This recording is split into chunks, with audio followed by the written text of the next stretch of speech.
Hai, kamu para penikmat podcast. Pengen bikin podcastmu lebih hidup? First Story punya jawabannya. Dengan berbagai tools canggih seperti F-Link, halaman web gratis buat podcastmu, dan banyak lagi yang bikin podcastmu makin wow.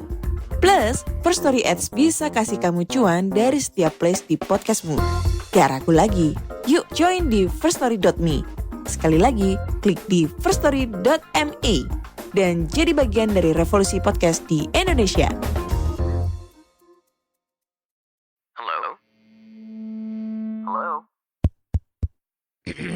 Podcast Network Asia. Lisir wangi, seliramu tuh makin sirno. Ojo tangi kanmu guling, awas jo ngetoro. Aku lagi bang, wingo. Yen setan kang tak utusi, dudu sembarang ojo layu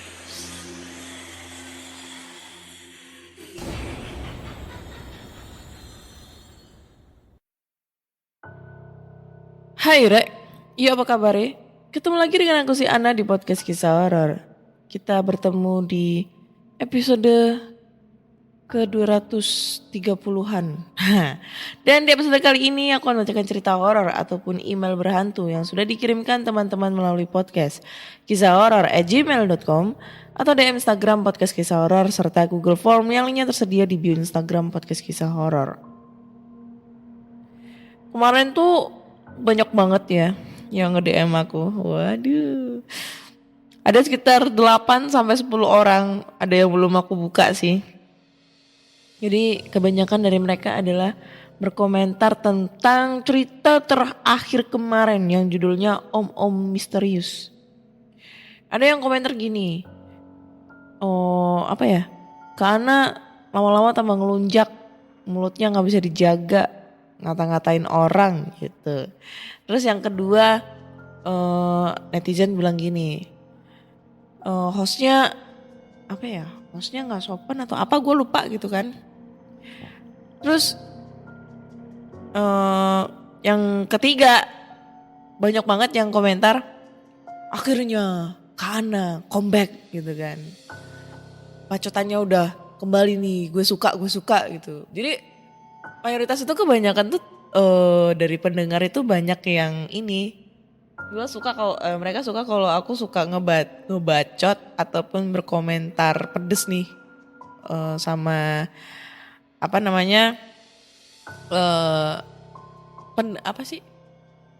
orang yang ngirim cerita gitu kan. Karena ya terbukti emang jelek ceritanya gitu loh. Bukan jelek sih, tapi kan kemarin tuh kan ceritanya tuh kan kayak membagongkan sekali gitu loh. Gue yang ngebaca tuh greget banget, apalagi kalian yang ngedengerin gitu kan. Ya itulah, gue luapin emosi gue dalam bentuk kata-kata. Emang sih gak sopan ya, tapi kalau misalnya kalian ngedengerin podcast aku dari episode 1, 2, 3 sampai episode 100-an ke atas ya. Banyak banget pencerita gitu ya, cerita yang emang gak nyambung, emang yang yang membagongkan banget, gue hujat gitu loh. Sampai pada akhirnya di episode 150 ke atas, gue dikomentarin netizen. Akhirnya gue down itu, yang ngebuat para pendengar setia gue yang udah lama itu agak kecewa gitu. Aku berubah dalam penyampaian cerita gitu guys. Ya. Jadi di 2023 ini gue bakal kembali ke setelan pabrik ya. Sebagai Ana yang suka ngehujat cerita. Kalau emang ceritanya itu halu ya gue bilang halu. Ceritanya serem gue bilang serem. Apa adanya gitu loh guys. Ya. Jadi langsung aja nih kita masuk ke cerita. Dan cerita pertama ini datang dari email. Judulnya adalah cerita horor di kota Jogja.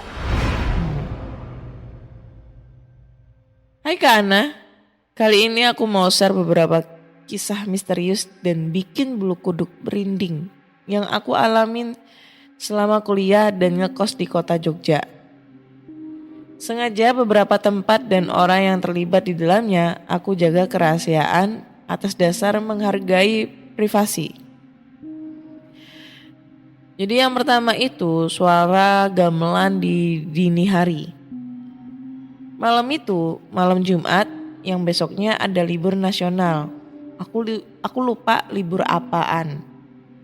Aku sama teman kosan aku, sebut saja namanya Anas, nyewa PS buat dimainin di kosan. Kebetulan si Anas ini anak NTB, Nusa Tenggara Barat, jadi gak pulang kampung. Malam itu aku main PS sampai jam 2 pagi. Tiba-tiba listrik mati, terus aku sama si Anas akhirnya tiduran sambil nyalain rokok dan ngobrol ngalor ngidul gak jelas. Tiba-tiba ada suara gending gamelan sayup-sayup. Suaranya gamelan itu lebih mirip catilan, udah lumping. Yang kedengarannya bersemangat gitulah pokoknya. Aku pikir emang ada jatilan di samping kosan aku, soalnya suaranya kenceng banget. Tapi kok jam 2 malam ya? Saat itu si Ana sempat bilang, ada yang gak beres bro. Aku cuek aja dan ngajak si Anas buat nonton jatilan itu daripada gak ada kerjaan di kosan. Terus begitu nengok keluar kosan, ternyata sepi banget dan bunyinya itu menjauh. Karena kadung penasaran, aku sama temen aku itu ngambil motor buat nyari itu suara. Suara itu mengarahkan aku di sebelah barat Fakultas Teknik UNY. Seketika aku ke situ, aku lihat banyak kembang mawar di jalan. Terus suara itu mengarah ke barat ke arah UGM. Dan syukurlah rombongan itu kelihatan. Mereka dari jauh kelihatan lagi jalan ke arah barat. Rombongannya ada laki sama perempuan. Semuanya pakai baju tradisional. Aku makin semangat begitu udah berhasil datangin itu rombongan. Mereka terdiri dari laki-laki tanpa muka. Ya mukanya rata gitu kak. Gak ada apa-apanya. Dan yang cewek mukanya hancur. Berdarah dan bau busuk.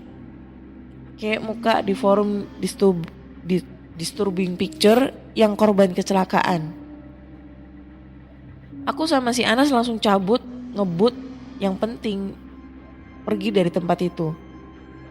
Sambutan yang hangat buat mahasiswa baru kayak aku dan temen aku dari pulau seberang ini. Lalu berikutnya itu kita ngeliat Mr. P alias Pocong di Gejayan.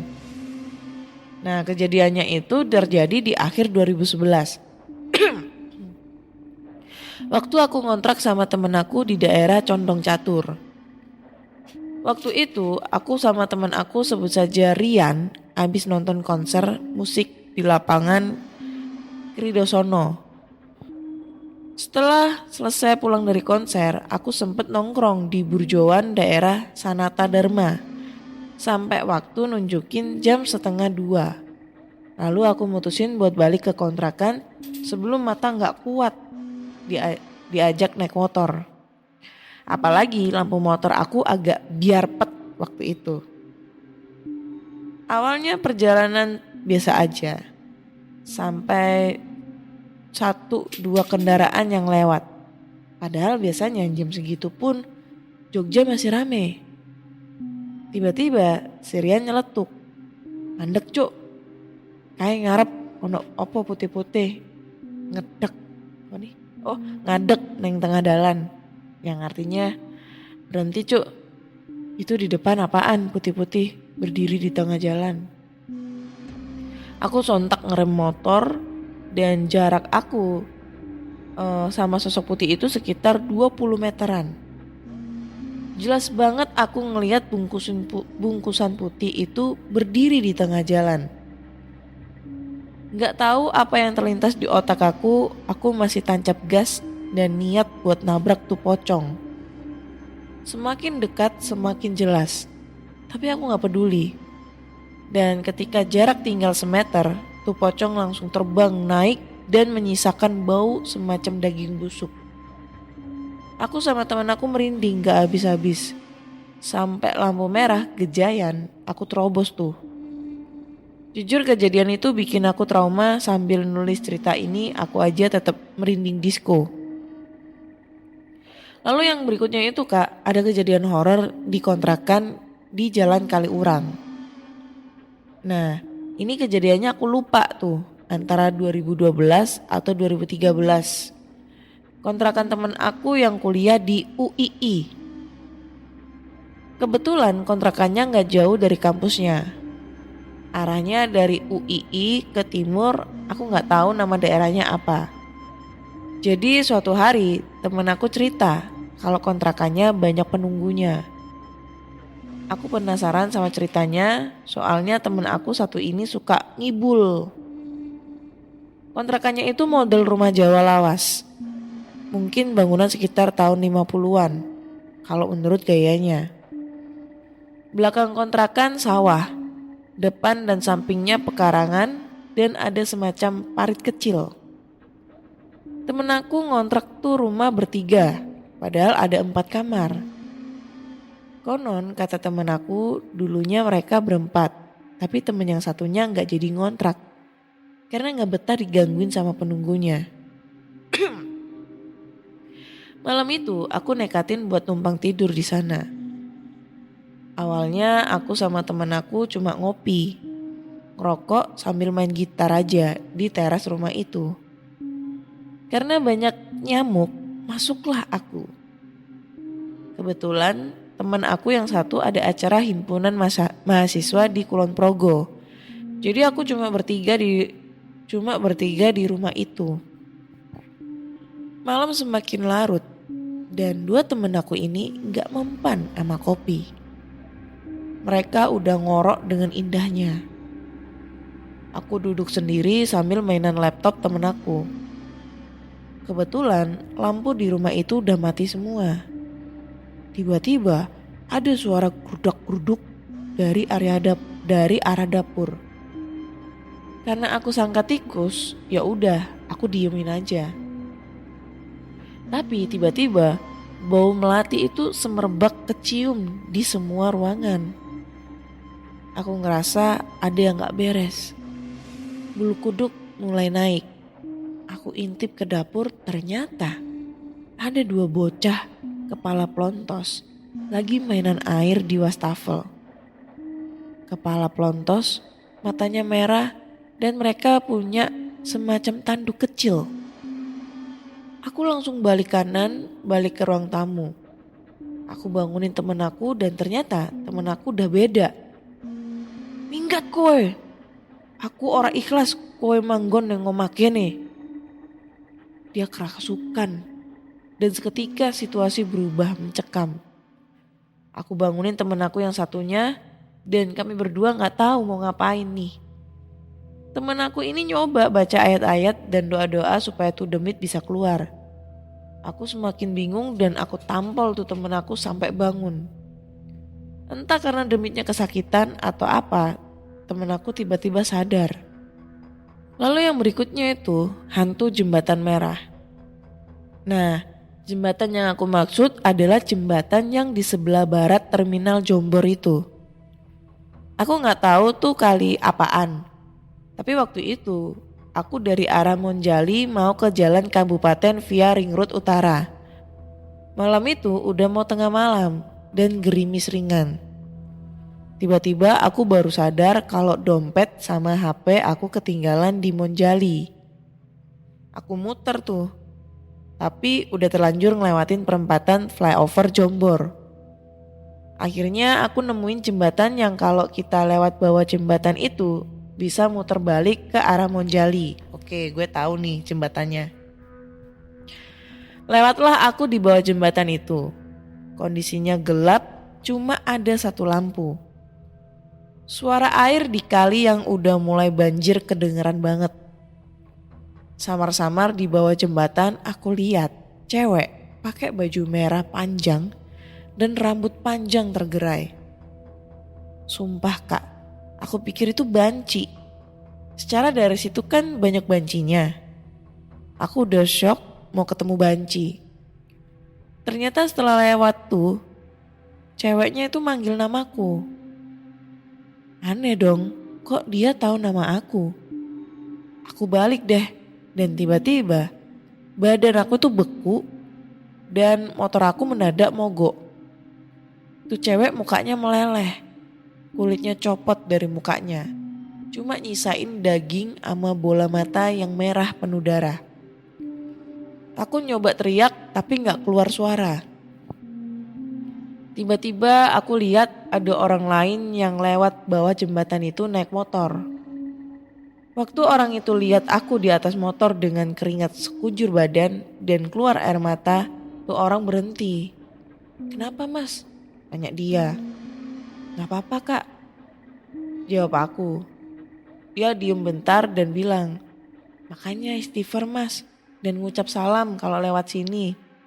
Udah sana pulang aja terus wudhu biar tenang." Aku pulang dan sejak itu mending bablas sampai UTY kalau mau muter balik, apalagi kalau malam. Cerita berikutnya ini itu aku punya temen indigo nih. Jadi kebetulan tuh aku punya teman indigo meskipun dia sendiri nggak mau ngakuin kemampuannya itu. Sebut saja namanya Rio. Wah, kok kebetulan banget ya namanya Rio. Rio anjing banget. Rio anjing. Bukan Rionya Kak Ana ya? Atau Rio anjing? Atau Rio Dewanto gitu ya? Jangan berharap kalau ini Rio temannya Kak Ana atau mantannya Kak Ana. Ya, oke. Maaci penjelasannya. Rio ini punya sepupu di daerah Jalan Prambanan, Piungan. Suatu saat sepupunya ini melahirkan. Kebetulan si Rio ini lagi nongkrong sama aku di daerah Jalan Palangan. Wah, deket nih sama rumah gua. Nah, aku didapuk Rio buat nyetir mobilnya karena si Rio udah ngantuk. Awalnya aku nolak karena aku bisa nyetir aja belum lama. Akhirnya kami berdua jalanlah ke sana via Prambanan. Setibanya di kawasan sebelum Ratu Boko itu ada jembatan. Ya, gua tahu. Nah, di jembatan itu si Rio tiba-tiba pucet dan minta turun dari mobil buat nengok ke arah kali. Seingat aku, si Rio itu turun dan sempat ngobrol sama sesuatu yang gak bisa aku lihat. Akhirnya setelah si Rio balik ke mobil, dia bilang kalau harus mampir ke kantor polisi dulu. Aku sempat bingung ini orang kenapa. Tapi setelah ke kantor polisi, teman aku ini lapor ke Pak Pol kalau ada janin bayi yang dibuang ke bawah jembatan. Aku pun shock dan beneran ada janin bayi yang ketemu di bawah jembatan. Penjelasan dari Rio, dia sempat diajak komunikasi sama si jabang bayi buat nolongin tuh bocah dari bawah jembatan. Sungguh laknat buat orang tua bocah itu. Jangan ditiru ya teman-teman. Aduh, langsung gak bisa move on nih sama Rio nih. Lalu berikutnya itu Villa Kaliurang. Banyak banget bro pengalaman lo. Jadi masih sama temen aku yang spesial ini kak. Sama si Rio. Bukan Rio anjing ya kak. Brengsek dijelasin lagi. Jadi Rio ini ada acara ke sebuah villa Kaliurang. Kebetulan yang punya villa itu juga bos aku di tempat kerja. Kebetulan juga si Rio ini temen aku di tempat kerja. Jadi semacam acara outing kantor gitulah. Kami tiba di villa itu menjelang maghrib. Setelah belanja aneka macam bahan makanan, aku sama si Rio dan satu temen cewek namanya Tika nyiapin perapian buat bakar-bakar nanti malam. Nah saat itu aku tinggalin mereka buat sholat maghrib di musola.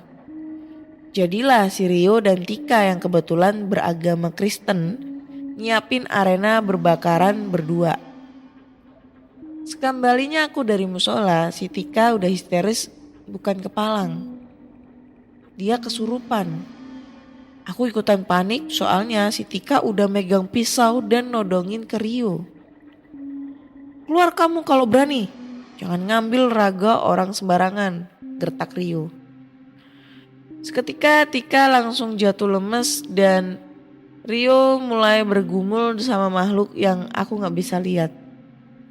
Ketika si Rio udah beres bergumul, aku nanya sama si Rio, apa yang terjadi? Biasa ada yang iseng sama Tika, jawab si Rio sambil cengengesan. Dan malam itu berlanjut sangat mencekam. Masih lanjut di hari yang sama.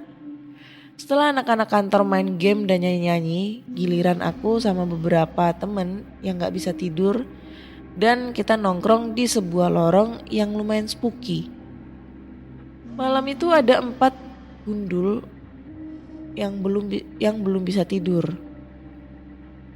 Ditambah penjaga villa yang udah ngorok sejak jam 10 di sebelah kami.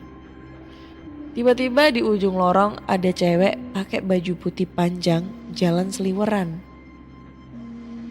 Aku pikir itu temen cewek kantor aku yang memang tempat mereka tidur ada di ruangan ujung lorong. Sambil main remi, kami diemin aja tuh cewek mondar-mandir. Sampai akhirnya aku kebelet pipis yang mana kamar mandinya ada di dekat tempat tidur cewek. Setibanya aku di kamar mandi, aku langsung keringet dingin dan kaki aku berasa nancap di lantai. Tuh cewek nongol lagi. Dan kali ini dengan wajah yang rusak dan bau bangkai yang nusuk hidung banget. Dan dia langsung senyum dengan muka yang hancur. Aku mau teriak gak keluar suara. Sambil nyoba nenangkan diri, aku nyoba ngangkat kaki dan aku kabur waktu itu. Tapi aku seakan dipaksa buat lihat tuh cewek yang terlalu porno buat aku jelasin. Akhirnya sepatah kata berhasil aku ucap. Aku nyebut nama Allah dan tuh makhluk seakan menguap jadi asap. Aku seketika langsung sadar dan aku balik kanan dan memutuskan buat nahan pipis sampai pagi. Lalu berikutnya ada bola api Gunung Kidul. Jadi waktu itu sekitaran 2013, waktu pantai di Gunung Kidul belum seterkenal sekarang. Waktu itu aku jadi nyambi, jadi guide buat turis bule yang jalan-jalan di Jogja. Kami berempat, aku sama 3 orang bule asal Belgia. Namanya Patrick, Mike, dan Josh. Kami bertiga main di pantai Wedi Ombo sambil nungguin sunset. Soalnya kata si bule sunset di Indonesia tuh yang paling bagus. Setelah menikmatin sunset sampai azan maghrib berkumandang, aku dan ketiga tamu aku ini memutuskan buat balik ke Jogja lagi. Di tengah jalan aku melewati perbukitan batu kapur yang jalannya berkelok dan lumayan panjang. Tiba-tiba si Patrick yang satu motor sama aku nyeletuk. Apa nih? Is that a flying fire over there? Ya maaf ya kalau bahasa Inggrisnya belepotan. Aku nengok ke arah perbukitan di kanan aku dan benar. Itu bola api sebesar bola pilates. Terbang di langit seakan ngejar kami berempat. Di dalam hati aku baca ayat kursi sambil jelasin sama mereka. That is a local ghost. Welcome to Indonesia guys. Dia memperkenalkan. Itu hantu lokal tuh. Selamat datang di Indonesia. Wah. Sambil tancap gas. Setelah nemu kampung kami sepakat buat beristirahat sebentar. Di warung bakso sambil nenangin diri. Ternyata si Josh berhasil nangkep gambar si lokal ghost. Itulah. Dan setelah beberapa kali zoom gambar tersebut lewat kamera pocket. Lalu kamera itu tiba-tiba panas dan baterainya meledak. Beneran meledak waktu itu. Jadi sekian dulu cerita dari aku Kak. Sebenarnya masih banyak banget cerita pengalaman aku waktu di Jogja. Tapi kalau misalnya aku ceritain semuanya bisa jadi 3 part, 4 part deh. Semoga pengalaman ini bisa menambah dosis horor para pendengar podcast kisah horor. Dan mungkin nih kalau ada teman-teman yang punya pengalaman yang sama di beberapa tempat yang aku sebutin, bisa langsung berbagi cerita nih buat nambah dosis horor pendengar podcast kisah horor. Oke. Maaci buat ceritanya ya. Nih lumayan panjang ya, 23 menit kita ngebacainnya. Nih kalau yang cerita dia di mana tuh yang sama si Rio anjing. Rio anjing, mana si Rio juga orang Jogja, gue juga orang Jogja ya. Kita sehati nih. Di daerah Jalan Prambanan Piungan itu gue tahu karena itu arah mau ke rumah gue coy. Rumah aku tuh kan di daerah Piungan tuh, perbatasan Prambanan sama Gunung Kidul, Wonosari itu. Jadi dia pasti lewat jalan yang Prambanan, terus tembus Ratu Boko. Abis itu kalau lurus dikit itu rumah sakit Prambanan, lurus itu udah rumah gua gitu kan, arah ke rumah gua. Terus kalau udah mentok lurus ke depan itu udah nyampe perempatan, kalau ke kanan ke Ring Road, kalau ke kiri itu ke Gunung Kidul, Wonosari. Dan aku terakhir itu pulang ke Jogja itu 2019 kemarin ya. Kok 2019? 2020. Kok 2020? 2021 deh. 2021, iya 2021 bulan Oktober gue pulang, September gue pulang itu. Dan aku pikir itu jalanan di sana itu udah mulai ramai gitu kan. Karena seiring berkembangnya zaman ya, pasti kan mulai rame. Tapi ternyata sama aja, masih sepi kalau malam. Apalagi di daerah situ ya, di daerah ngelewatin jembatan itu yang dia sebutin tadi, ketemu sama janin bayi itu kalau kita ke kanan nih, itu kan jalannya berkelok gini. Sebelah kanan itu udah Candi Ratu Boko, soalnya candinya itu di atas. Nah kalau kita kelok gini, kalau kita lurus ke arah Piungan rumah gua, kalau kita ke kanan itu ke arah sawah-sawah yang pernah ada cerita siapa ya, si Cumen Project gak salah yang cerita di situ dia sama siapa, sama Pak D-nya atau apa itu gue lupa, ditakut-takutin pokoknya di tengah sawah situ. Itu emang horor bro, angker di situ. Gue bolak-balik lewat situ walaupun nggak sampai jam 10 malam nih. Jam 9, jam 8 tuh udah sepi. Hanya beberapa motor yang lalu lalang. Walaupun itu jalur nasional ibaratnya ya, jalan raya gitu kan. Tapi sepi coy. Dan biasanya kalau ngelewatin jembatan situ, kebanyakan nih kalau orang lokal situ itu suka bunyiin klakson. Itu benar terjadi loh. Kalau kalian nggak percaya, coba aja sih main ke sana ya. Terus lagi kalau pengalaman gue itu bukan di UNY, melainkan di belakang gedung UGM.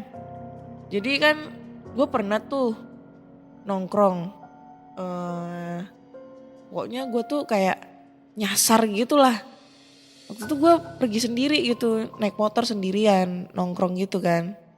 Habis dari mana itu Malioboro kan, gue gabut gitu loh, gue stres, gue galau, gue ya gimana gitu lah. Gue akhirnya naik motor sendirian jalan ke sana.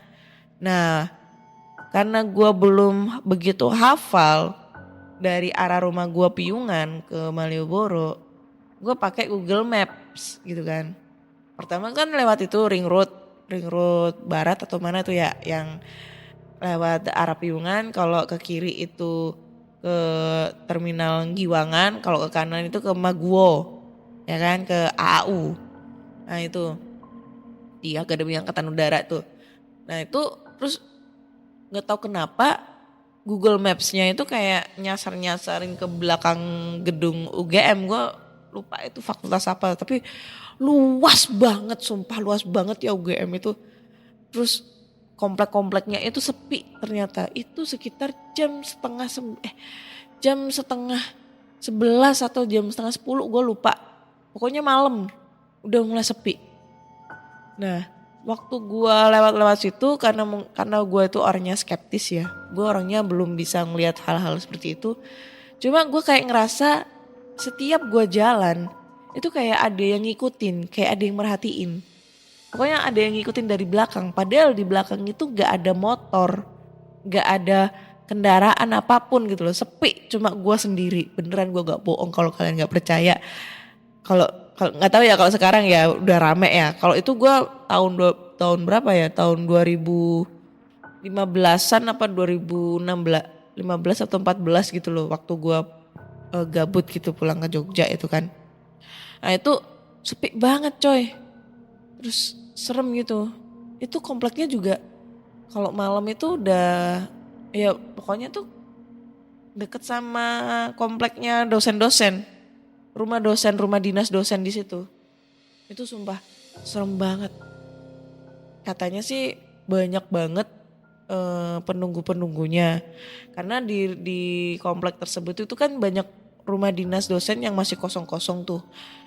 Jadi banyak banget penunggunya karena emang rumahnya itu lama gak ditempatin. Dan di satu sisi lain rumahnya itu sebagian besar itu masih rumah kuno, rumah zaman Belanda gitu loh.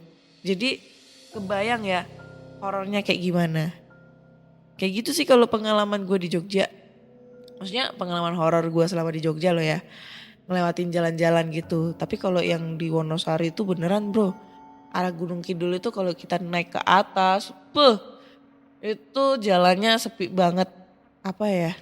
Serem. Jalannya serem dan itu emang sepi banget. Gue pernah kesana itu sekali naik motor sama bapakku tuh tahun berapa ya, tahun 2013 gak salah. Karena waktu itu kita gabut, pengen tahu daerah Wonosari, pengen tahu daerah Gunung Kidul, belum ada namanya pantai yang lagi terkenal itu belum. Terus kita itu iseng kesana cuma makan bakso terus balik pulang udah. Dan jalannya emang serem banget. Itu kita jalan padahal udah maghrib. Maghrib itu udah serem banget coy. Kayak gitu. Itu sih sepenggal pengalaman gue dan pengalaman dari pendengar yang menceritakan tentang pengalaman horornya di Jogja. Nah buat teman-teman nih yang punya pengalaman yang sama nih. Sama kayak gue, sama kayak pendengar kali ini. Yang terjadi di kota Jogja. Karena udah banyak banget sih di podcast Kisah Horor cerita horor itu di Jogja kemarin. Ada yang di kampus UNY. Ada juga di mana tuh? Di Gunung Merapi. Ada juga di Museum Gunung Merapi juga. Banyak banget pokoknya. Nah kalian bisa langsung aja kirim cerita kalian ke podcastkisahhoror@gmail.com atau DM Instagram Podcast Kisah Horor serta Google Form yang linknya tersedia di bio Instagram Podcast Kisah Horor. Jangan lupa dengerin Podcast Kisah Horor di Spotify, Google Podcast, Apple Podcast, Noise, Pogo, dan Resu. Dan jangan lupa kasih rating bintang 5 buat Podcast Kisah Horor di Spotify. Karena penilaian dari kalian adalah motivasi aku untuk jauh lebih baik lagi berkonten gitu ya. Dan aku ingetin lagi jangan lupa dengerin podcast kita ya. Podcast aku barengan sama Mr. Popo di Ada Mereka di Sekitar Kita. Oke? Akhir kata saya Anna undur diri dan terima kasih sudah mendengarkan podcast Kisah Horor. Bye-bye.